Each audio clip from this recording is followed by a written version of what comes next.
In today's world, when leaving home, many people arm themselves with pepper spray or other means of self-defense. It has become as habitual as taking keys or a wallet. But what happens when a crime occurs that causes people, including college students, to start massively buying weapons for their own protection? This is exactly the situation that unfolded in one small town, shocking local residents and instilling fear in their hearts. It all began when 19-year-old Briana Denison, a sophomore studying child psychology at Santa Barbara College, vanished without a trace from her friend's apartment in the city of Reno, Nevada. It was the worst nightmare come true, to disappear in the middle of the night from a place where one feels safe. And as the investigation deepened, more and more disturbing details surfaced, causing people to worry. This story contains all the components of a tragedy: fear, brutality, and a fatal denouement. Briana Denison, whom her loved ones simply called Bree, was born on March 29, 1988, into the family of Jeff and Bridget Denison. She had a younger brother, Brighton, and although their family was small, they were very close-knit. Bree's father was in business, so they lived affluently in Reno, but the family's happiness was short-lived. In 1994, when Briana was only 6 years old, her father Jeff took his own life after his business came under federal investigation for financial fraud.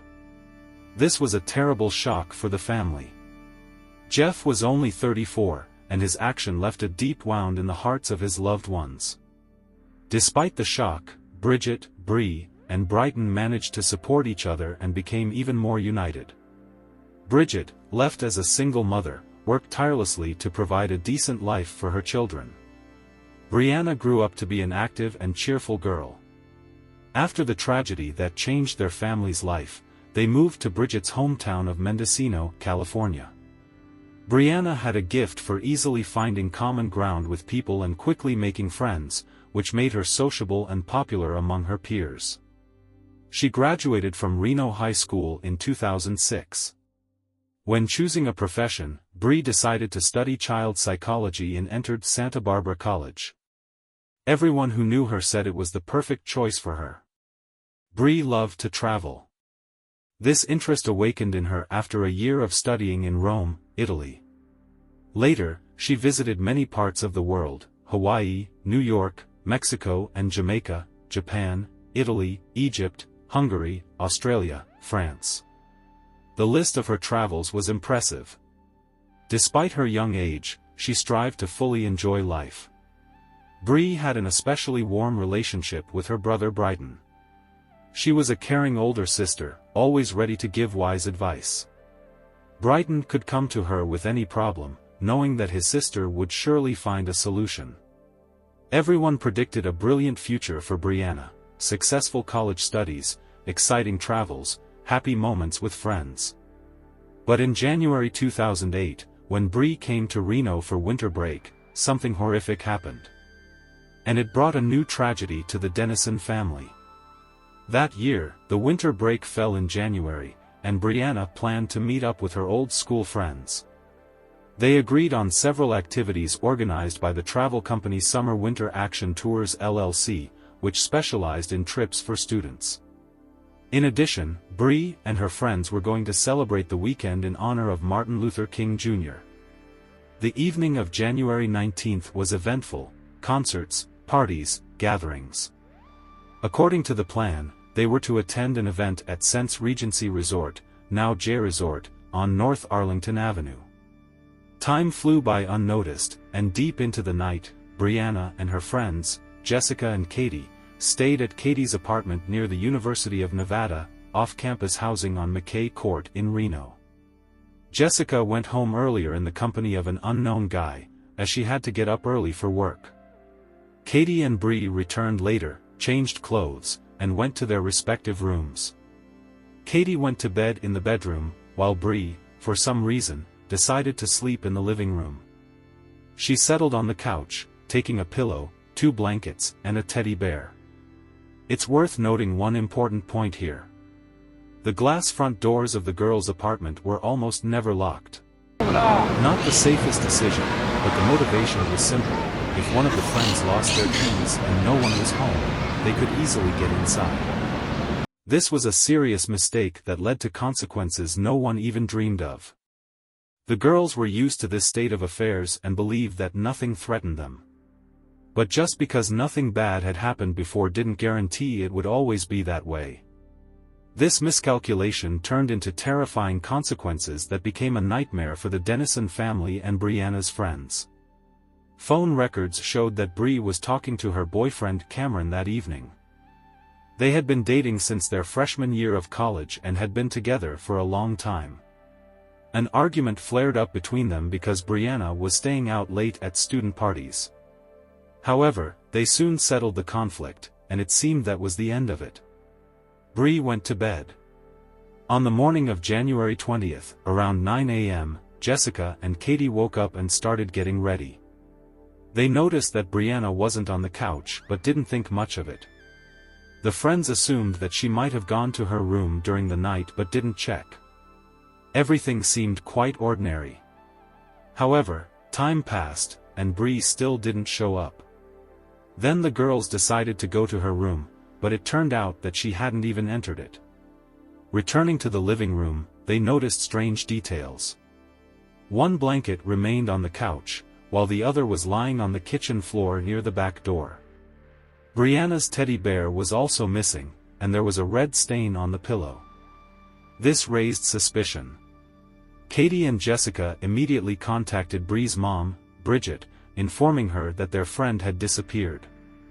Briana's phone, wallet, and purse were left behind, making the situation even more alarming.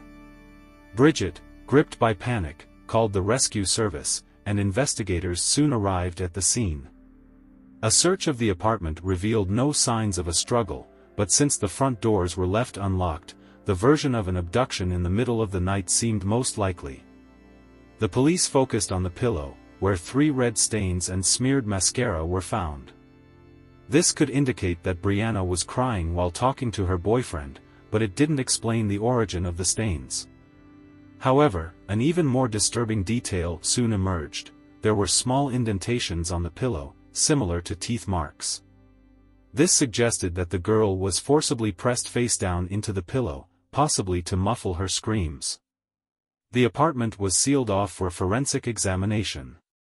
During the inspection, traces of male DNA were found on the upper part of the couch, and analysis of the stains confirmed that they belonged to Bree. The investigation into her disappearance began immediately, and soon the FBI joined the case. The situation was extremely complicated. Briana vanished from a place where she was supposed to feel safe, and no one knew where she could have gone. Moreover, several brutal attacks had occurred in this area in recent months, prompting investigators to consider the possibility of a serial criminal. First, they checked the people who last contacted Bree, her boyfriend Cameron and the stranger who drove Jessica home. However, both had solid alibis, and their DNA did not match the samples found. Investigators could not ignore any leads. 9 days after Briana's disappearance, on January 29, 2008, a woman contacted the police and reported an attack on her friend in the parking lot of the University of Nevada. The victim suffered aggressive harassment but was unable to see the attacker's face. However, she remembered that it was a blond man driving a blue pickup truck, likely a 2007 or 2008 Toyota Tacoma. After the incident, the woman went to the police and underwent a medical examination, during which DNA samples were taken from her. Investigators decided to compare the biological traces found at the site of Bree's disappearance with the samples obtained after the attack.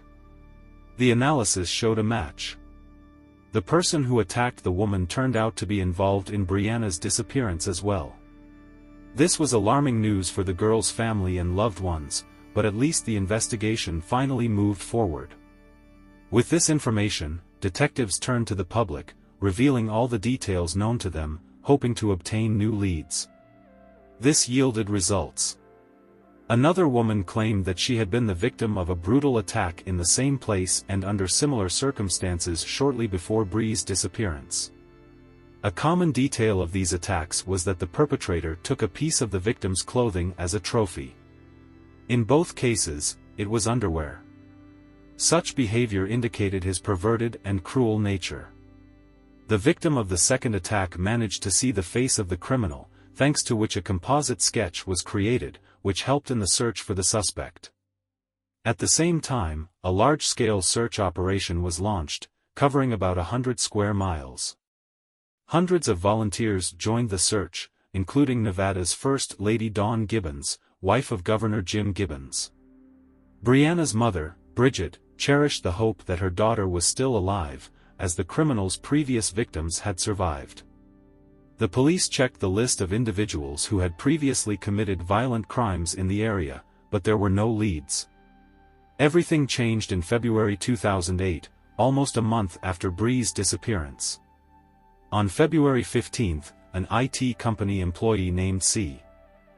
Albert Himmons, heading to Subway for his lunch break, noticed something on the roadside that looked like a mannequin in bright orange sneakers. As he approached, he realized that it was a woman's body. Horrified, he returned to work and called the police. Investigators who arrived at the scene immediately understood that something horrific had happened. Next to the body lay two items of clothing, one belonged to Briana, the other could not be identified. Later, an examination confirmed that the body found was that of 19-year-old Briana Denison. When Bree's family learned about this, no words could prepare them for such terrible news. What had seemed like a nightmare yesterday became a reality. The results of the forensic examination were shocking.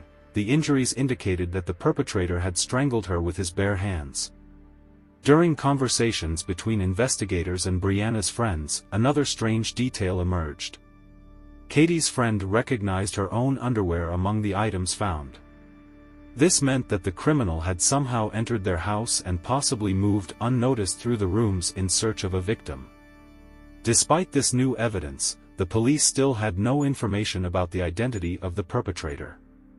The Denison family craved justice, but it took more than 10 months before the investigation finally moved off the ground. How did they manage to track down the criminal? It all began on November 1, 2008, when a woman told a friend that she had found several sets of women's underwear in her husband's truck. They were just returning from the state of Washington, where he had been working since March of that year. The friend noticed the similarity with previously committed crimes and decided to report it to law enforcement through an anonymous tip program. The suspect turned out to be 27-year-old James Michael Biela, a resident of Sparks, Nevada. He worked as a maintenance technician and plumber and had previously served in the Army, from which he was discharged for using prohibited substances. Biela also practiced martial arts and had a short temper. At the time of his arrest, Michael was married and had a son. He was detained just as he was dropping his child off at the Stepping Stones Development Center in Reno. Biela was charged with kidnapping, brutal assault, and the crime against Briana. During the interrogation, James Biela refused to provide DNA samples and denied any involvement in the crimes. However, investigators found a way to prove his guilt. They asked Biela's wife to voluntarily provide a DNA sample from their son, and she agreed. The analysis results showed that one of the boy's blood relatives had left DNA traces in the apartment from which Briana had disappeared. This became indisputable proof that Biela was involved in the crime. Moreover, James's DNA matched the samples found on Bree's body, as well as those of other assault victims. With this irrefutable evidence, investigators were able to obtain an arrest warrant for Biela and permission to forcibly take his biological material. Thus, he fell into the trap skillfully set by the detectives. His own wife and, indirectly, his son played a key role in his arrest. The investigation revealed that James had previously had problems with the law. In 2001, he was arrested for threatening his girlfriend's neighbor with a knife. In addition, they managed to track down his blue pickup truck, which fully matched the description provided by one of the victims. Although Biela had already sold the vehicle by the time of the investigation, a thorough inspection of the interior revealed fibers identical to those on Briana's clothing on the night of her disappearance. During the trial, James refused to plead guilty, so a full hearing of the case was scheduled. If convicted, he faced not only life imprisonment without the possibility of parole but also the death penalty. The trial began on May 12, 2010, and lasted about 2 weeks. The prosecution presented a strong evidence base, including testimony from colleagues, victims, and even the defendant's wife. The investigation established that on January 20, Biela was in the McKay Court area looking for a victim. Noticing Briana sleeping on the couch through the glass doors, he decided that she would be his next target. Since the doors turned out to be unlocked, James easily entered the apartment, suppressed the girl's resistance, and took her to a deserted place. There he brutally dealt with Bree, leaving no witnesses. Before that, he subjected her to Witnesses confirmed that after Briana's body was discovered, Biela's behavior changed dramatically. His boss said that his subordinate had become nervous and irritable. When colleagues discussed this terrible find, James reacted with the words, "It's her own fault." Biela's lawyers tried to portray him as a person who had a difficult childhood, hoping to mitigate the sentence. They also emphasized that while in custody, the defendant behaved in an exemplary manner. However, the court did not take these arguments into account. On May 27, 2010, the jury found James Biela guilty on all charges. On July 30 of the same year, the judge handed down the sentence, the death penalty. In addition, the defendant was sentenced to 4 life terms for attacks on 2 other women committed before the crime against Briana. The victims also spoke in the courtroom. One of them demanded that James look her straight in the eye, but he did not dare to do so. On February 23, 2008, a memorial ceremony was held in memory of Briana, attended by her family, friends, and acquaintances. People brought flowers, wrote notes, left photographs and ribbons, honoring the memory of the 19-year-old girl who had so many plans and dreams.